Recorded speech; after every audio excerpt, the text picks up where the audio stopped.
لبيك اللهم لبيك لبيك لا شريك لك لبيك لا شريك لك لبيك إن الحمد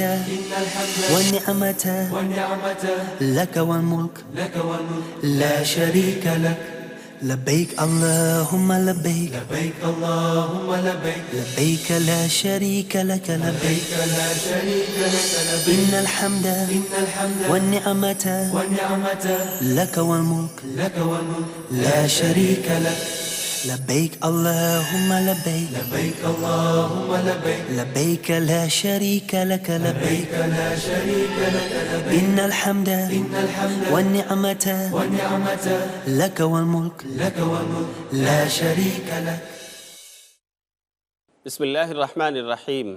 الحمد لله رب العالمين والصلاة والسلام الأتمان الأكملان على سيد الأنبياء وخاتم المرسلين وعلى آله وصحبه أجمعين ومن تبعهم بإحسان إلى يوم الدين أما بعد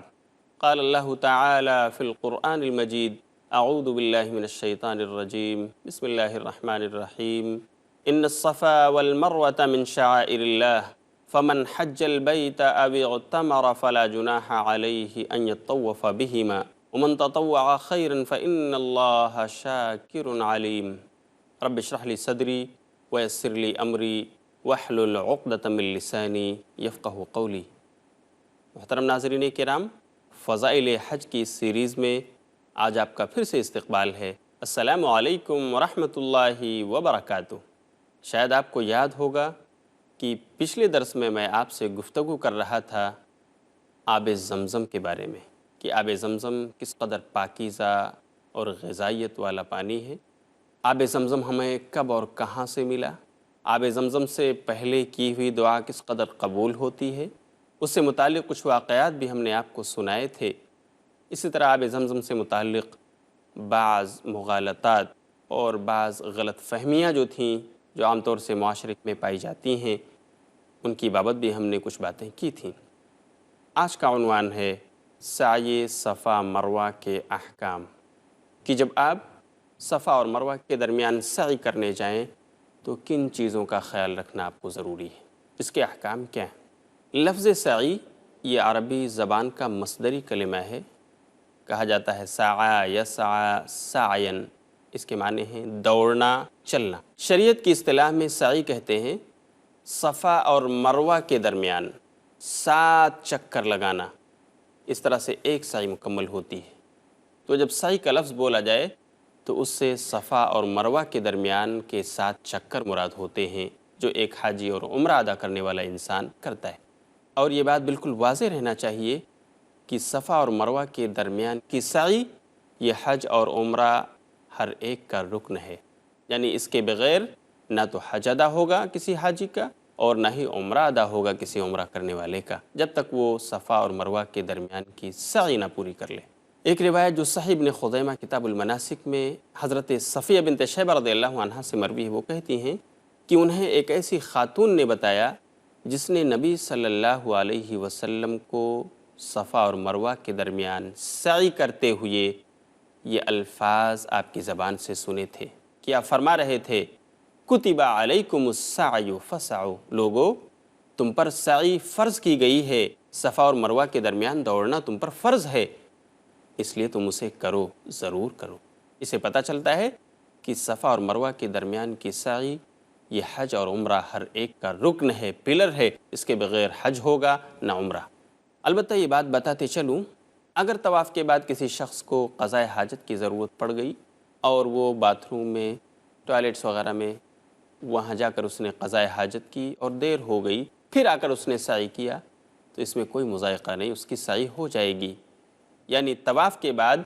صفا اور مروہ کے درمیان سعی کرنے میں تاخیر بھی جائز ہے، ہو سکتی ہے، اس میں کوئی مضائقہ نہیں. البتہ اس سعی کو چھوڑا نہیں جا سکتا، اسے ترک نہیں کیا جا سکتا،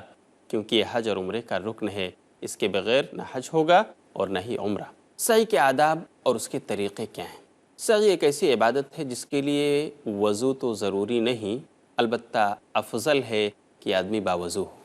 بلکہ ہر وقت آدمی کا باوضو رہنا یہ مستحب اور افضل ہے. یہاں پر سعی کے تعلق سے ایک اور اہم مسئلہ عوام کو جاننا ضروری ہے، خاص طور سے وہ لوگ جو حج اور عمرہ کے لیے آتے ہیں، کہ حائضہ خاتون جس کو اللہ کے رسول نے خانہ کعبہ کا طواف کرنے سے روک دیا ہے کہ حالت حیض میں کوئی خاتون طواف نہیں کر سکتی کیونکہ اس کے لیے پاکی شرط ہے، طہارت ضروری ہے، ایسی خاتون بھی صفا اور مروہ کے درمیان سعی کر سکتی ہے، جائز ہے۔ آئیے میں آپ کو صحیح مسلم کتاب الحج باب بیان وجوہ الاحرام کے حوالے سے حضرت عائشہ رضی اللہ تعالی عنہ کا ایک واقعہ سناتا ہوں، جس واقعے کو خود انہوں نے بیان کیا ہے۔ وہ فرماتی ہیں کہ ہم نبی صلی اللہ علیہ وسلم کے ساتھ بارادہ حج مکہ کی طرف نکلے، اور ابھی ہم لوگ مکہ کے قریب مقام صرف یا اس کے آس پاس کے علاقے میں پہنچے تھے کہ میں حائضہ ہو گئی۔ نبی صلی اللہ علیہ وسلم میرے پاس تشریف لائے تو میں رو رہی تھی۔ آپ نے مجھے روتے ہوئے دیکھا تو پوچھا، انفست یا عائشہ، کیا تمہیں حیض آ گیا ہے؟ وہ کہتی ہیں میں نے جواب دیا، ہاں اللہ کے رسول۔ تو آپ نے مجھے تسلی دیتے ہوئے فرمایا، عائشہ ان هذا شيء قد كتبه الله على بنات آدم فاقضي ما يقضي الحاج غیر ان لا تطوفی بالبیت حتی تغتسلی۔ یہ عائشہ، یہ تو ایک ایسی چیز ہے جسے اللہ رب العالمین نے تمام آدم کی بیٹیوں پر لکھ رکھا ہے، تو دیکھو تم وہ تمام کام حج کے کرو جو ایک حاجی کرتا ہے، صرف خانہ کعبہ کا طواف نہیں کرنا، یہاں تک کہ تم پاک ہو جانا، نہا لینا، غسل کرنے کے بعد، پاک ہو جانے کے بعد تم خانہ کعبہ کا طواف کر سکتی ہو۔ اس واقعے سے پتہ چلا کہ ایسی عورت جو حالت حیض میں ہو، اس خاتون کو طواف کعبہ کی اجازت تو نہیں، لیکن صفا اور مروہ کے سعی کی اجازت ہے، کیونکہ اللہ کے رسول نے عائشہ سے کہا تمام کام کرو جو ایک حاجی کرتا ہے، صرف خانہ کعبہ کا طواف تمہیں نہیں کرنا ہے۔ تو حائضہ عورت صفا اور مروہ کے درمیان سعی کر سکتی ہے، کوئی مضائقہ نہیں، بلکہ اسے کرنا چاہیے کہ اللہ کے رسول نے منع نہیں کیا۔ گویا ایسی خاتون جو حالت حیض میں ہو، وہ طواف خانہ کعبہ تو نہیں کر سکتی، لیکن صفا اور مروہ کے درمیان وہ سعی کر سکتی ہے، بلکہ اسے کرنا چاہیے۔ سعی صفا و مروہ کے لیے حاجی کو چاہیے کہ باب صفا سے گزر کر صفا کی طرف جائے، اور صفا پہاڑی کے قریب جب پہنچے تو اسے سورہ بقرہ سورۃ نمبر 2 آیت نمبر 158 کی تلاوت کرنا چاہیے کہ اللہ کے رسول کرتے تھے۔ وہ آیت شریفہ یہ ہے، ان الصفا والمروة من شعائر اللہ فمن حج البیت او اعتمر فلا جناح علیہ ان یطوف بہما ومن تطوع خیرا فإن اللہ شاکر علیم۔ اور جب حاجی صفا پہاڑی پر چڑھ جائے تو اسے اتنی اوپر جانا چاہیے جہاں سے خانہ کعبہ نظر آنے لگے، اور جب خانہ کعبہ نظر آئے تو وہاں کھڑے ہو کر قبلہ رخ ہو کر انسان کو یہ دعا پڑھنا چاہیے جو اللہ کے رسول صلی اللہ علیہ وسلم نے پڑھا تھا۔ سب سے پہلے تکبیر اللہ اکبر 3 مرتبہ، اور پھر اس کے بعد لا الہ الا اللہ وحدہ لا شریک لہ لہ الملک ولہ الحمد یحیی ویمیت وہو علی کل شیء قدیر، لا الہ الا اللہ وحدہ انجز وعدہ ونصر عبدہ وہزم الاحزاب وحدہ، جس کا مطلب ہے کہ اللہ بڑا ہے، اللہ اکبر، لا الہ الا اللہ وحدہ لا شریک لہ، اللہ کے سوا کوئی معبود برحق نہیں اور اس کا کوئی شریک اور ساجی نہیں، یحیی و یمیت، وہ زندگی دیتا ہے، وہ موت دیتا ہے، وہو علی کل شیء قدیر، اور وہ ہر چیز کے اوپر قادر ہے، لا الہ الا اللہ وحدہ، اللہ کے سوا کوئی معبود برحق نہیں اور اس کا کوئی بھی شریک اور ساجی نہیں، انجز وعدہ، اس نے اپنے وعدے کو پورا کر دکھایا، ونصر عبدہ، اس نے اپنے بندے کی مدد فرمائی، وہزم الاحزاب وحدہ، اور اس نے تمام پارٹیوں کو شکست دے دی۔ یہ اس دعا کا ترجمہ ہے جسے اللہ کے رسول صلی اللہ علیہ وسلم صفا پہاڑی پر، اسی طرح مروہ پر 3 بار پڑھا کرتے تھے۔ اس کا ذکر صحیح مسلم کتاب الحج باب حجۃ النبی حدیث نمبر 1218 میں حضرت جابر رضی اللہ تعالیٰ عنہ سے موجود ہے۔ وہ حجۃ الوداع کا تفصیلی واقعہ بیان کرتے ہوئے کہتے ہیں کہ اللہ کے رسول صلی اللہ علیہ وسلم صفا پہاڑی کی طرف تشریف لائے تو آپ نے قریب پہنچ کر یہ آیت تلاوت فرمائی، ان الصفا والمروة من شعائر اللہ، پوری آیت آپ نے پڑھی، اور صفا پہاڑی پر آپ اتنی اوپر چڑھے جہاں سے آپ کو خانہ کعبہ نظر آنے لگا،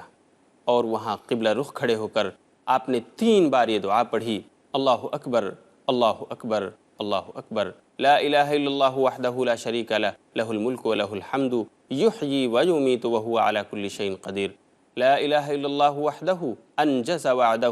ونصر عبدہ وہزم الاحزاب وعدہ۔ یہ دعا پڑھنے کے بعد اللہ کے رسول صلی اللہ علیہ وسلم مروہ کی طرف روانہ ہوئے۔ میں آپ کو بتاؤں گا کہ اس کے بعد کیا ہوا، لیکن وقت ہو گیا ایک چھوٹے سے وقفے کا، اس لیے ہم یہیں پر ٹھہرتے ہیں، پھر ملیں گے تھوڑی دیر کے بعد۔ السلام علیکم ورحمۃ اللہ وبرکاتہ۔ لبيك لبيك اللهم لبيك لبيك اللهم لبيك۔ محترم ناظرین کرام، اس نشست میں آپ کا پھر سے استقبال ہے۔ السلام علیکم ورحمۃ اللہ وبرکاتہ۔ میں آپ کو بتا رہا تھا کہ کوئی حاجی صفا پہاڑی پر جب چڑھے تو اسے اتنا چڑھنا چاہیے جہاں سے خانہ کعبہ نظر آنے لگے، اور پھر وہاں چڑھ کر کے وہ خاص دعا پڑھنا چاہیے جسے اللہ کے رسول نے پڑھا ہے 3 مرتبہ، اور پھر صفا پہاڑی سے اتر کر آدمی کو مروہ کی طرف جانا چاہیے۔ لیکن ایک بات کا یہاں خیال رہے کہ صفا سے اتر کر جب آپ مروہ کی طرف جائیں گے تو راستے میں ایک وادی ہے جہاں ہرے ستون لگا دیے گئے ہیں، اسی طرح ان دنوں میں ہری لائٹ جلا دی جاتی ہے تاکہ حجاج کرام کو پتہ چلے کہ اس درمیان ان کو دوڑنا ہے، سعی کرنا ہے۔ تو اتنے ایریے کے اندر اس فاصلے میں حجاج کرام کو دوڑنا چاہیے، سعی کرنا چاہیے، تیز قدم وہاں سے گزرنا چاہیے، اور پھر مروہ پہاڑی پر پہنچ کر وہی کچھ کام انجام دینا چاہیے جو آپ نے صفا پر کیا تھا، وہ دعائیں جو آپ نے پڑھی تھیں اللہ کے رسول صلی اللہ علیہ وسلم سے۔ صحیح مسلم کتاب الحج باب حجۃ النبی میں ثابت ہے، حضرت جابر کہتے ہیں فَفَعَلَ عَلَى الْمَرْوَةِ كَمَا فَعَلَ عَلَى الصَّفَا، کہ جب آپ مروہ پہاڑی پر پہنچے تو آپ نے وہاں وہی کچھ کام کیا، وہی کچھ کام انجام دیے جو آپ نے صفا پر کیا تھا، کہ آپ قبلہ رخ کھڑے ہو گئے اور اس کے بعد آپ نے دعائیں پڑھی جو آپ نے صفا پر پڑھی تھیں، پھر وہاں سے آپ مروہ سے صفا کی طرف چل پڑے۔ البتہ یہاں پر ایک بات کا خیال رہے کہ صفا سے مروہ کو آتے ہوئے بیچ کا وہ فاصلہ جہاں پر دوڑنے کا حکم ہے، یہ حکم صرف اور صرف مردوں کے لیے، خواتین کے لیے دوڑنے کا حکم نہیں، بلکہ وہ اس سے مستثنیٰ ہے۔ اس کا ذکر امام شافعی کی کتاب الام کے اندر موجود ہے، کتاب الحج باب السعی بین الصفا والمروہ میں صحیح سند کے ساتھ منقول ہے کہ اللہ کے رسول صلی اللہ علیہ وسلم نے فرمایا لیس علی النساء سعی بالبیت ولا بین الصفا والمروہ، کہ عورتوں کے لیے نہ تو خانہ کعبہ کے گرد تیز دوڑنا ہے اور نہ ہی صفا اور مروہ کے درمیان سعی کرتے ہوئے تیز دوڑنے کا حکم عورتوں کے لیے ہے، بلکہ یہ حکم اگر ہے تو صرف مردوں کے لیے۔ خواتین شاید یہ سوچ رہی ہوں کہ دوڑی تو تھیں حضرت حاجرہ علیہ السلام اور وہ خاتون تھیں، اور پھر ہم خواتین کو کیوں روکا جا رہا ہے؟ یہ سوچنا بجا ہے، اور اس قسم کی بات آپ کے ذہن میں آ سکتی ہے، لیکن معاملہ سمع و طاعت کا ہے۔ شریعت نے جہاں پر ہم کو جھکا دیا ہمیں وہاں جھک جانا چاہیے، اسی کا نام اسلام ہے۔ اپنے آپ کو اللہ کے اور رسول کے حکموں کے سامنے سرنڈر کر دیجئے، جھکا دیجئے۔ تو خواتین کو صفا اور مروہ کے درمیان دوڑنا اس لیے نہیں ہے کیونکہ اللہ کے رسول صلی اللہ علیہ وسلم نے منع فرمایا ہے۔ سعی کے تعلق سے ایک اور مسئلہ عوام کو جاننا چاہیے کہ اگر کوئی شخص بوڑھا ہے یا اگر ایسا کوئی شخص ہے جو بیمار ہے اور وہ دوڑ نہیں سکتا، تیز قدم نہیں چل سکتا، جہاں پر دوڑنے کا حکم ہے وہاں پر دوڑنے کی طاقت اور سکت اس میں موجود نہیں ہے، تو اس کے لیے کیا حکم ہے؟ تو ایسے لوگوں کے لیے جو بڑھاپے کی وجہ سے یا کسی بیماری کی وجہ سے دوڑ نہ سکتے ہوں، ان کو بالکل شریعت نے اجازت دی ہے کہ وہ عام رفتار سے چلتے ہوئے سعی کر سکتے ہیں، ان کی سعی مکمل ہو جائے گی، اس میں کوئی کمی اور نقص نہیں آئے گا۔ آئیے میں آپ کو ایک واقعہ سناتا ہوں جو واقعہ حضرت عبداللہ بن عمر رضی اللہ تعالیٰ عنہ کا ہے، اور اس واقعے کے راوی ہیں حضرت قصیر بن جمحان رضی اللہ تعالیٰ عنہ۔ وہ کہتے ہیں کہ میں نے حضرت عبداللہ بن عمر رضی اللہ تعالیٰ عنہ کو صفا اور مروہ کے درمیان اس فاصلے میں جہاں پر تیز چلنا چاہیے، دوڑنا چاہیے، میں نے دیکھا کہ عبداللہ بن عمر عام رفتار چل رہے ہیں، عام چال چلتے ہوئے جا رہے ہیں۔ تو میں نے سوال کیا کہ حضرت عبداللہ بن عمر آپ تیز کیوں نہیں چل رہے، کیا وجہ ہے؟ تو حضرت عبداللہ بن عمر نے جواب دیا، ان کے الفاظ تھے لَإِن سَعَيْتُ فَلَقَدْ رَأَيْتُ رَسُولَ اللَّهِ صلی اللہ علیہ وسلم يَسْعَى، کہ اگر میں دوڑوں تو یقیناً میں نے نبی صلی اللہ علیہ وسلم کو اپنی آنکھوں سے دوڑتے ہوئے دیکھا ہے۔ وَلَئِن مَشَيْتُ فَلَقَدْ رَأَيْتُ رَسُولَ اللَّهِ صلی اللہ علیہ وسلم یمشی، اور اگر میں عام رفتار چلوں، عام چال چلوں، تو بھی میں نے اللہ کے رسول صلی اللہ علیہ وسلم کو دیکھا ہے عام چال چلتے ہوئے۔ وَأَنَا شَيْخٌ کبیر، اور میں چونکہ بوڑھا ہو چکا ہوں، میں دوڑ نہیں سکتا، اس لیے میں عام چال چل رہا ہوں۔ اس حدیث سے پتہ چلا، حضرت عبداللہ بن عمر رضی اللہ تعالیٰ عنہ کے بیان سے یہ بات بالکل صاف ہو گئی کہ اگر کوئی شخص کسی مجبوری، کسی بیماری یا بڑھاپے کی وجہ سے نہ دوڑ سکتا ہو تو اس کو اجازت ہے کہ وہ صفا اور مروہ کے درمیان عام رفتار چلے، عام چال چلے، انشاءاللہ اس کی یہ سعی ہو جائے گی اور اس کو پورا کا پورا ثواب ملے گا، بالکل ایسے ہی جیسے کسی دوڑنے والے کو ملتا ہے۔ دوران سعی حجاج کرام کو چاہیے کہ وہ کثرت سے اللہ کی تسبیح، اس کی تحلیل و تکبیر اور اللہ کی حمد و ثنا بیان کریں، اور جو بھی دعا وہ کرنا چاہیں بالکل انہیں اس بات کی اجازت ہے کہ وہ سعی کے دوران کر سکتے ہیں۔ کم سے کم باتیں کرنا چاہیے، اپنے آپ کو لغویات سے بچانا چاہیے۔ اسی طرح سعی کے مسائل میں سے ایک مسئلہ یہ بھی ہے کہ اگر کسی کو سعی کے دوران کوئی مسئلہ پیش آ جائے، جیسے قضاء حاجت کی ضرورت پیش آ جائے، کسی کو ٹوائلٹ اور باتھ روم جانا پڑ جائے، تو کیا سعی روکی جا سکتی ہے یا نہیں؟ جی ہاں، سعی کو روکا جا سکتا ہے، اس کا سلسلہ ختم کیا جا سکتا ہے، قضاء حاجت کے لیے جایا جا سکتا ہے۔ آئیے میں آپ کو صحابی رسول حضرت عبداللہ بن عمر کا ایک واقعہ سناؤں، جسے علامہ سید سابق نے فقہ السنہ کتاب الحج باب السعی بین الصفا والمروہ میں صحیح سند کے ساتھ نقل کیا ہے۔ حضرت عبداللہ بن عمر رضی اللہ تعالی عنہ کا واقعہ یہ ہے کہ وہ صفا اور مروہ کے درمیان سعی کر رہے تھے، اور اسی درمیان ان کو پیشاب کی ضرورت محسوس ہوئی، چنانچہ وہ قضاء حاجت کے لیے گئے، اپنی ضرورت انہوں نے پوری کی، اور قضاء حاجت کے بعد جب واپس ہوئے تو انہوں نے پانی منگوایا، پانی سے وضو کیا، اور اس کے بعد سعی کا سلسلہ انہوں نے وہیں سے شروع کیا جہاں پر ختم ہوا تھا، یعنی جہاں سے انہوں نے اس کا سلسلہ توڑا تھا وہیں سے آ کر سعی کی شروعات پھر سے کی، اور جتنے چکر باقی رہ گئے تھے انہوں نے اسے مکمل کر لیا۔ صحابہ رسول کے اس عمل سے ہمیں یہ دلیل ملتی ہے کہ اگر ہم میں سے کسی حاجی یا کسی عمرہ کرنے والے کے لیے بھی ایسی ضرورت پیش آ جائے کہ اسے قضاء حاجت کرنی ہو یا کسی اور ضرورت کے لیے اسے سعی کے باہر جانا ہو، تو سعی کا سلسلہ توڑا جا سکتا ہے، اسے روکا جا سکتا ہے، بس یہ خیال رہنا چاہیے کہ بعد میں وہیں سے سلسلہ شروع ہو جہاں سے توڑا گیا ہے۔ اسی طرح اگر سعی کے دوران نماز کا وقت ہو جائے، فرض نماز کی جماعت کھڑی ہو جائے، تو بھی ایک شرعی ضرورت ہے، ہم اپنے سعی کے سلسلے کو ختم کر کے نماز پڑھیں گے۔ نماز پڑھنے کے بعد پھر ہم اپنے باقی سعی کے چکروں کو پورا کریں گے، اور اس طرح سے ہماری سعی مکمل ہوگی۔ تو جب بھی ایسی کوئی شرعی عذر پیش آ جائے کہ ہمیں نماز پڑھنا ہو، بیچ میں فرض نماز کی جماعت کھڑی ہو گئی، یا ہمیں قضاء حاجت کے لیے جانا ہے، تو جس طرح طواف کے سلسلے کو بیچ میں روکا جا سکتا ہے، ایسے ہی سعی کے سلسلے کو بھی، اگرچہ ابھی سعی پوری نہیں ہوئی تھی پھر بھی اسے روک کر قضاء حاجت کے لیے جایا جا سکتا ہے۔ اس طرح بیچ میں فرض نماز پڑھی جا سکتی ہے اور پھر اسے مکمل کیا جا سکتا ہے، یہ گنجائش اس کے اندر موجود ہے، شریعت اسلام نے یہ سہولت رکھی ہے۔ اسی طرح سعی کے تعلق سے ایک مسئلہ یہ ہے کہ اگر انسان اتنا کمزور ہے، لاغر ہے یا بیمار ہے کہ وہ اپنے پیروں پر چل کر کے صفا اور مروہ کے درمیان سعی نہیں کر سکتا، تو ایسے انسان کے لیے اجازت ہے کہ وہ سواری پر بیٹھ کر یا چارپائی پر بیٹھ کر سعی صفا اور مروہ کر سکتا ہے، اس کی سعی ہو جائے گی اور اسے پورا ثواب ملے گا انشاءاللہ۔ اس کا ثبوت حدیث رسول میں موجود ہے۔ شرح السنہ کتاب الحج حدیث نمبر 896 میں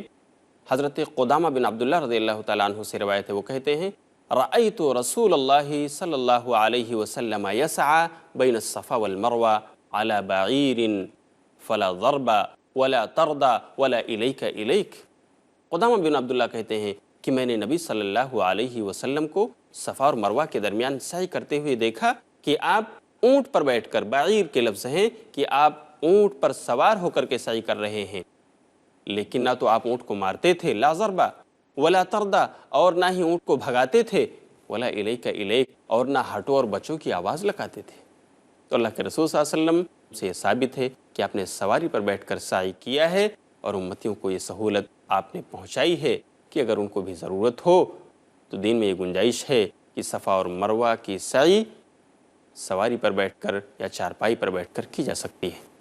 اگر کسی کو سعی کے چکروں کی بابت شبہ ہو جائے، جیسے طواف کی بابت ہو جاتا ہے کہ ہم نے 4 طواف کیے، 4 چکر کیے، 5 چکر کیے یا 6 چکر کیے، اسی طرح بہت ممکن ہے بعض حجاج کو یہ شک ہو جائے کہ ابھی تک ہمارے 4 چکر پورے ہوئے ہیں سعی کے یا 5، تو ایسا انسان کیا کرے؟ اس کے بارے میں بھی وہی قاعدہ ہے جو ابن ماجہ کتاب الصلاۃ میں اللہ کے رسول صلی اللہ علیہ وسلم نے نماز کے لیے بتایا تھا کہ اگر کسی شخص کو نماز کے 2 اور 1 کے درمیان شک ہو جائے کہ 2 رکعت ہوئی ہے یا 1، تو چاہیے کہ وہ 1 مانے، یعنی کم سے کم پر یقین رکھے۔ اگر شک ہو جائے کہ 2 ہوئی ہے یا 3 تو 2 مان کر چلے، اگر یہ شک ہو جائے کہ 3 رکعت ہوئی ہے یا 4 تو اسے چاہیے کہ 3 مان کر چلے کہ اب تک ہماری 3 رکعت ہوئی ہے اور چوتھی مکمل کرے، اسی طرح باقی نمازیں پوری کر لے اور آخر میں سجدہ سہو کر لے۔ تو اگر کسی کو سعی کے چکروں میں بھی شبہ ہو جائے تو اسے چاہیے کہ وہ کم چکر پر یقین کرتے ہوئے باقی چکروں کو پورا کرے، اس طرح اس کی سعی ہو جائے گی اور اسے کسی قسم کا کوئی فدیہ اور کوئی دم ادا نہیں کرنا ہوگا۔ انشاءاللہ اس کو سعی کا پورا ثواب ملے گا۔ یہ ہیں سعی کے بعض احکام، اور بھی مسائل آپ کے سامنے آ سکتے ہیں حج کے دوران سعی کرتے ہوئے، طواف کرتے ہوئے۔ تو ایسے وقت جب آپ طواف کر رہے ہوں، سعی کر رہے ہوں، وہاں قریب کے علماء کرام سے وہاں رجوع ہو سکتے ہیں اور ان سے بھی مسائل پوچھ سکتے ہیں۔ وقت ہو گیا ہے، اس لیے میں آپ سے پھر اجازت چاہتا ہوں۔ انشاءاللہ اگلے درس میں آپ سے پھر ملاقات ہوگی، تب تک کے لیے اجازت دیجیے۔ وآخر دعوانا ان الحمد للہ رب العالمین، والسلام علیکم ورحمۃ اللہ وبرکاتہ۔